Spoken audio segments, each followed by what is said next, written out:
What's up, everybody? George here, and welcome to the T-Rex 450 Super Sport Combo build video number 2.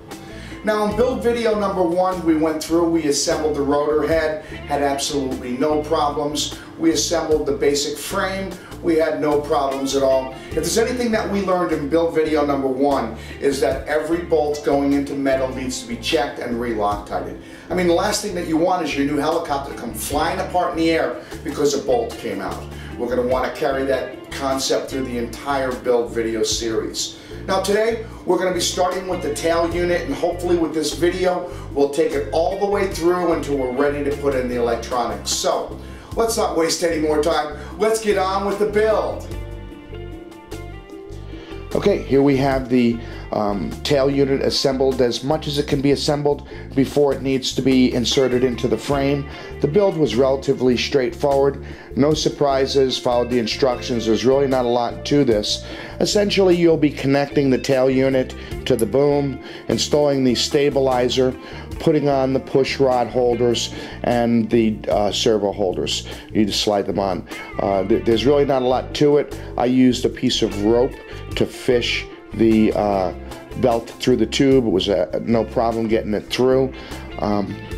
One thing I want to tell you is you want to make sure that you systematically go through and Loctite every single one of the bolts that goes into metal. It's just as important as the head, and you want to make sure that all of these have been Loctited.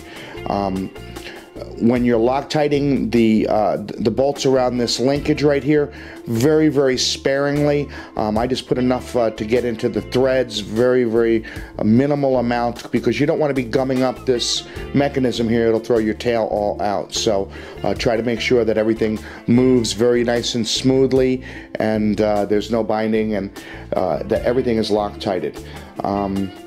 The next step is to install this thing into the frame and get the belt twist. I'll go ahead and do that, and we'll pick up the video from there. Okay, I've installed the tail unit into the frame, and it's finally starting to look like something that resembles a helicopter. The process, pretty straightforward. I didn't encounter any problems. I simply, once again, just followed the instructions step by step, and I didn't have any issues whatsoever. Couple things I'm going to talk about. Number one, make sure you loosen up these 4 bolts before you try to insert the tail boom into the frame. It'll definitely make it a lot easier. To get the orientation correct on the belt and do your twist, what I did was I put a little silver Sharpie mark on the belt. I rotated the belt through so I knew what the orientation was, and then I simply did the twist according to the picture in the manual. Rather than me try to explain how to do the twist, just look at the manual. It really does have a good picture of how to do it. Pretty much no-brainer at all. When you're done and you apply tension on this to set the tension on the belt, go ahead and make sure that you Loctite these 4 bolts on each side. That'll help hold that tail in nice and sturdy. I also installed the vertical stabilizer. That was pretty easy. There's a 2-piece bracket that also holds the supports for the boom. All of these are self-tappers. You don't have to Loctite any of these at all. Just go ahead and put them together.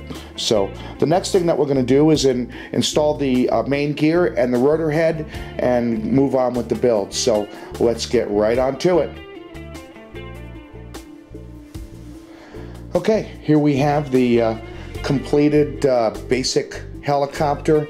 We're ready to install the electronics at this point, and there's a few more linkages, but for the most part the build is really just about done.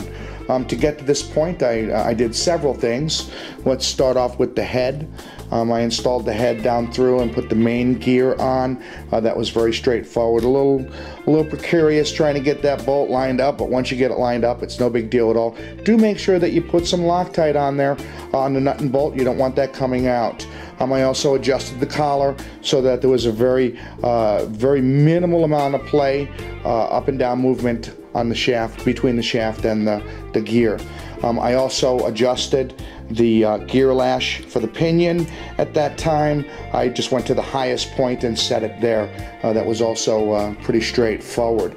The next thing I did was I built the linkage for the tail, and I gotta say, props to Bobby Lightning.